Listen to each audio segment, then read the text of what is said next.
This year, in the name of the board of the French Society of Endodontics, I am very glad to discern the Grossman International Award to one of the most famous dental endodontists and microbiologists in the world. I call José Siqueira. Dr. José Siqueira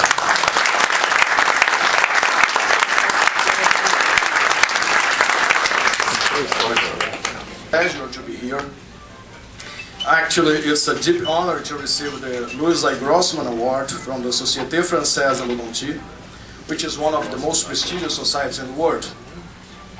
I have no words to thank the society and its members for including me in a panel with so many authorities and renowned endodontists who were previous recipients of this award. I must confess to being considerably touched by this honor. And thank you very much for this award, which is certainly one of the most important in my career. It means a lot to me, a great source of motivation and inspiration to go ahead with my work. Thank you very much, guys. Thank you. Opportunity to speak out some words about my thoughts concerning the future of endodontics. Paraphrasing Sir Winston Churchill, but in another context, we are apt to crumble from within before we crumble from without.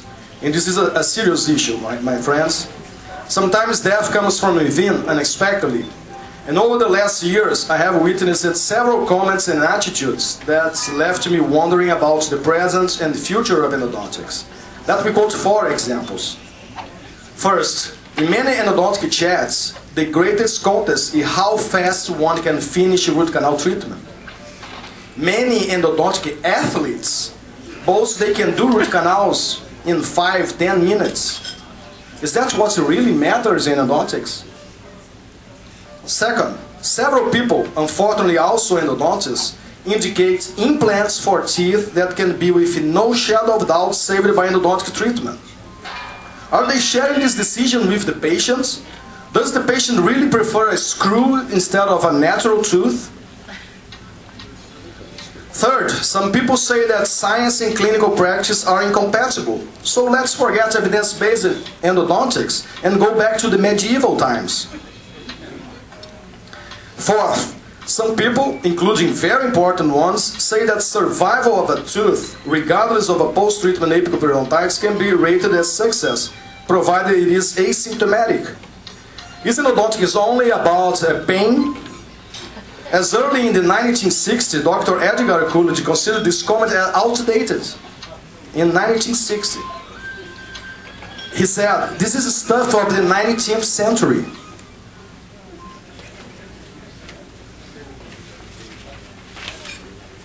Is this really where we are in endodontics? Are these examples of a good sample of the so-called endodontic excellence?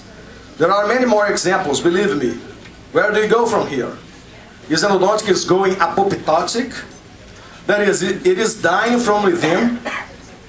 And I think this is a good message for those involved with endodontics.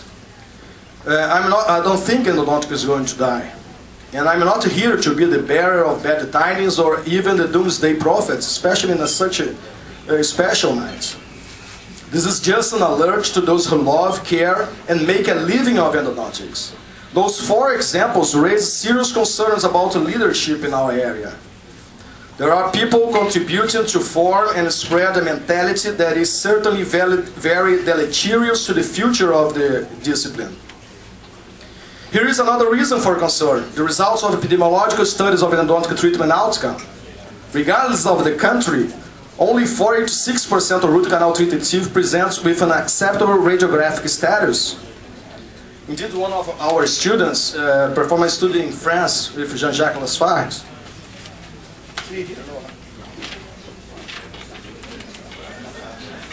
Findings from all these studies can be regarded as the success rate of the endodontic treatment as performed in the general population.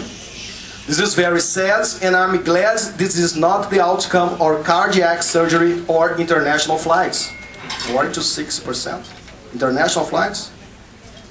Fortunately, our potential for success is 90 to 95%. And by success, I mean absence of disease, restoring health, and therefore avoiding tooth extraction. We should not accept anything less than that. The scientific literature provides us with many different treatment protocols that can allow us to reach such high success rates. It is quite evident that most cases of post-treatment disease are related to treatments that are below acceptable standards. Most of these poor results are related to general dentists as treatment providers and project the urgent need for reflection and call for action. The main conclusions that can be drawn are that endodontic treatment is technically demanding and general dentists are in general not prepared to provide adequate endodontic care. I can envision 3 possible solutions to deal with this issue, as I have written recently in an editorial paper for the OOO.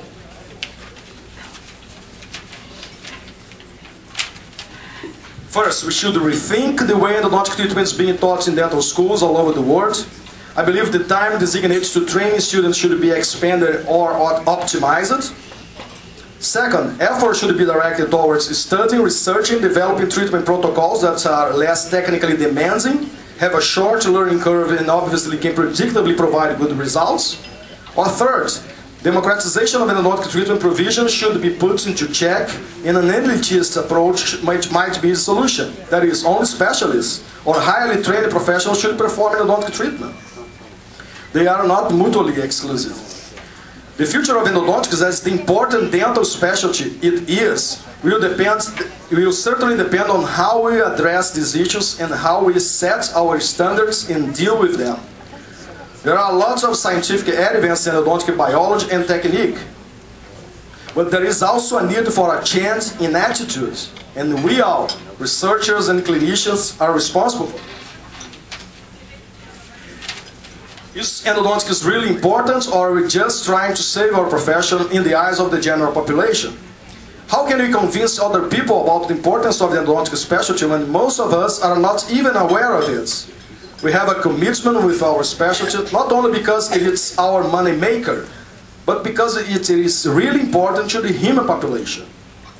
Endodontics must at first be aware of the essence of the specialty. Endodontics is not only a clinical discipline to alleviate pain or allow a tooth to receive an extensive coronal restoration.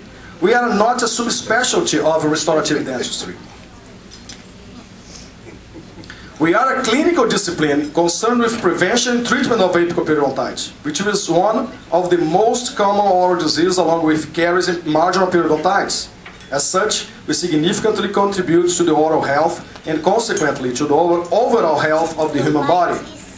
Ultimately, endodontists must learn to respect their own specialty, recognize its value, and work for its growth.